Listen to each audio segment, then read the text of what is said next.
Chapter 79. Everything is going to reset. This will keep repeating. The Time Lord in the cobalt suit explained, a bit too calmly in his companion's eyes. Sully looked over at Mr. Blue. And yet, we are not. Correct. Any particular reason for that? Mr. Blue opened his mouth to respond, but was cut off by D3. Those weird scribbles you made on the wall in the hotel room. Your Time Lord magic? She asked. The old man in the azure nodded once, looking up at the hill in the Auton wave. Yes, we will be, to an extent, individual anachronistic events, he finished, watching something else at the carnival, seeing something no one else could see. Sully turned to him. So then, we're in our own little time bubbles? He smiled. That's how we met. Remember going through this already? Good show, old boy. What? How did you know it was going to happen? Mr. Blue ignored him and started to walk away from his companions near Monroe's tavern, trying to get a bit closer to what had gripped his attention, trying to see up ahead, past the Autons. At the Ghost Mine train ride, what was that? Something familiar. So, let's go to the ball, shall we? See if we can help Nicholas, the retired Commodore urged. D3 looked over at the Time Lord.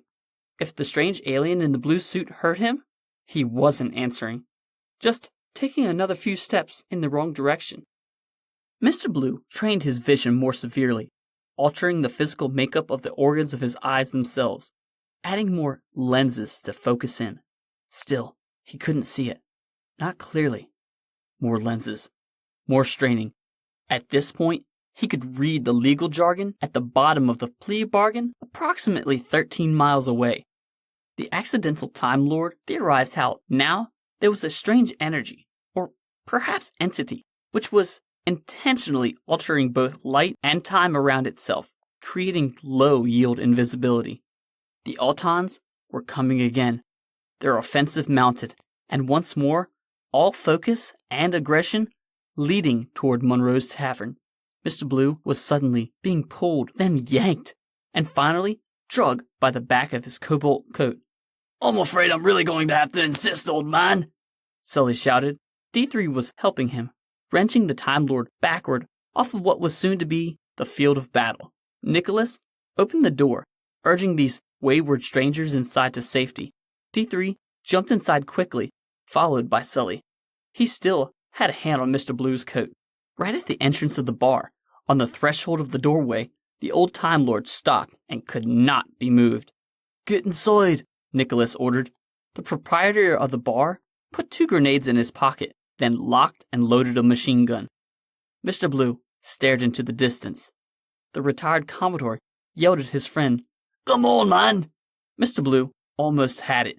He could almost see. Dude, WTF! We need to shut these doors! Move! D3 screamed at the old man in the cobalt suit. Everything outside was, once more, turning into chaos. The anarchy and war of the previous 10 minutes, which had been resolved almost as suddenly as it had begun, started all over again. The dead were rising. Impossible ghosts were scurrying around, only to be killed by the Autons once more in various terrifying ways. A drunken sailor from the 1950s stumbled out in front of the group of plastic Nastine warriors, trying to engage them in hand-to-hand boxing. Again, as he had done for several decades. A group of prisoners bound for the British penal colony, known as Australia, tried to desperately run from the Autons, as they had been doing for a century or so. Abruptly, the Nastine soldiers nearest the bar began to morph into their Dusk Carnival of Delirium movie monster counterparts.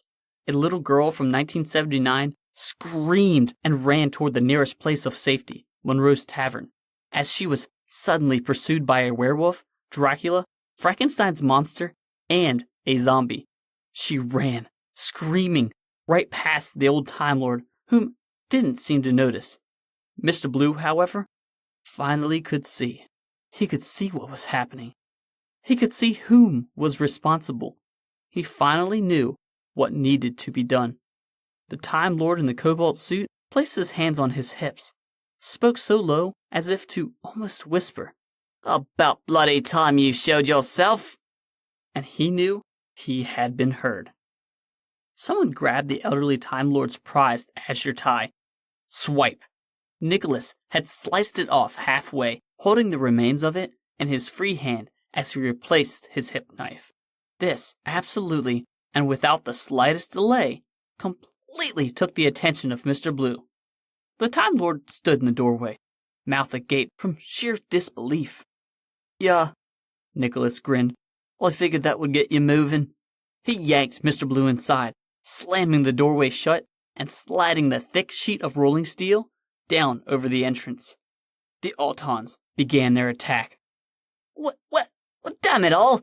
I was going to come inside. You didn't need to rush me. Mr. Blue leered down angrily at his favorite tie, now horribly mutilated, severely beyond repair. Nicholas lost his grin. Not fast enough. Began to hurry to the other side of the tavern, attempting, as always, to board up the large bay windows before the first wave of plastic warriors began their onslaught. With the help of Sully and D3, this task became at least possible, if not easy. Noting that now he had at least a 2-minute head start, Nicholas ran to the immense, winding staircase, making his way down to the basement, where he hoped to fire up his temporal rift manipulator, save the day, and set everything right. Come on, everyone downstairs. Now! He shouted. No.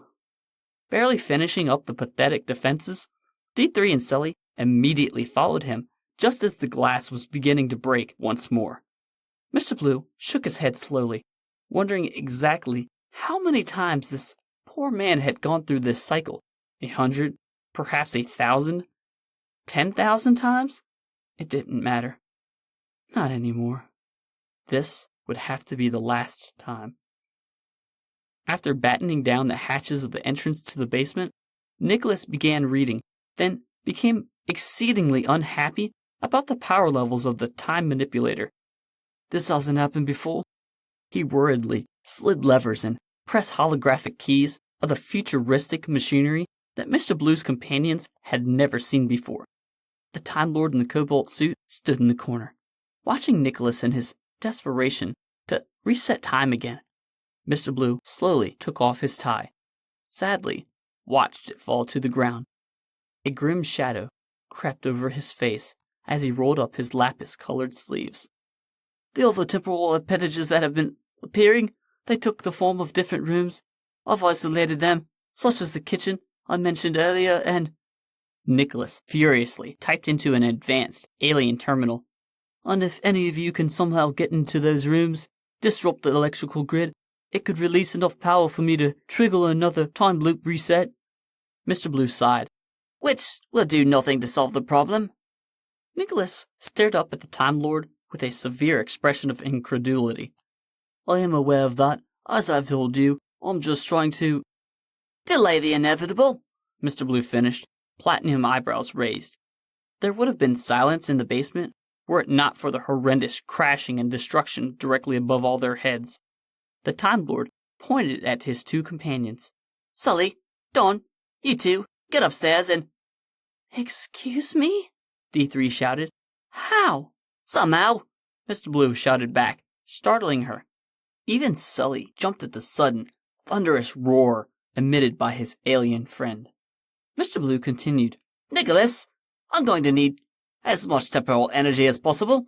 The rift is being manipulated by some other mysterious force. It has created multiple rooms here in this building in an attempt to keep us in the loop by sapping power. Now it's trying to shut us down for good. The old Time Lord looked over at Nicholas. The Harrier bar owner explained. When the temporal embolism created these other rooms in the tavern, I was able to keep these rooms locked in the present by etching them with piping and wires to feed that directly into the rift manipulator. We have to stop the drain on the rift. Mr. Blue looked at his companions. Do what you must, even if you have to literally tear the tubing from the pipes from the walls. This should reroute enough residual time energy to the main console here. He pointed at the incomprehensible tangle of strange mechanisms which Nicholas was pounding his fingers upon. Sully nodded. He reluctantly went back to the doors of the basement. D3 was much more hesitant. The old Time Lord walked to her, took her face in his hands, and stared at her deeply with his bizarre and alien indigo eyes. His face was inches from hers. His voice was a low rumbling that shook her to the very core. You will do this. She was afraid, deathly afraid. Then Mr. Blue's voice seemed to soften, reassure. You can do this. I believe in you. Then his eyes changed color. Suddenly, she was filled with focus and determination, which somehow canceled out the terror. D3 became convinced that yes, she could, and she would. So she nodded, joining Sully at the doorway. Nicholas looked around, quickly grabbing a spare weapon. He handed Sully the extra shotgun, and D3 his trusty MAC-10 assault rifle. Each of them was equipped with one grenade as well. Nicholas then pressed a sequence of keys which unlocked the electrical mechanism of the basement's door. As his companions took a deep breath and readied themselves for an all-out warfare, Mr. Blue hugged them both very close, very dearly. The Time Lord closed his eyes tight as he uttered, "Good luck." Sully smiled. "I'll have her back before you know it." And he took D3's hand. They disappeared overhead as they opened fire, a hail of bullets. Then the doorway slammed shut behind them. Nicholas engaged the locking mechanism and started to make his way back to the rift manipulator. The Time Lord grabbed his arm hard and spun him around. "Whoa!" Nicholas started to ask, but was cut off by Mr. Blue, who now had him by the throat. The Time Lord squeezed as he easily lifted the owner of the tavern, who must outweigh him by 100 pounds, a foot into the air. Nicholas could do little but gurgle, his windpipe closing. He threw a powerful right jab straight into the face of the blue-clad maniac. He may as well have been punching concrete. Nicholas couldn't breathe. He was panicking. The Time Lord's cerulean eyes began to illuminate a piercing, bright blue. The beams of intense light penetrated deep into Nicholas. "Tell me." Mr. Blue, having established his psychic lock, spoke directly into the mind of Nicholas. Nicholas felt himself thinking back in response. "Tell you what?" The old Time Lord tilted his head, eyes blazing. "Tell me, Olton. Everything that happened to the real Nicholas Baker."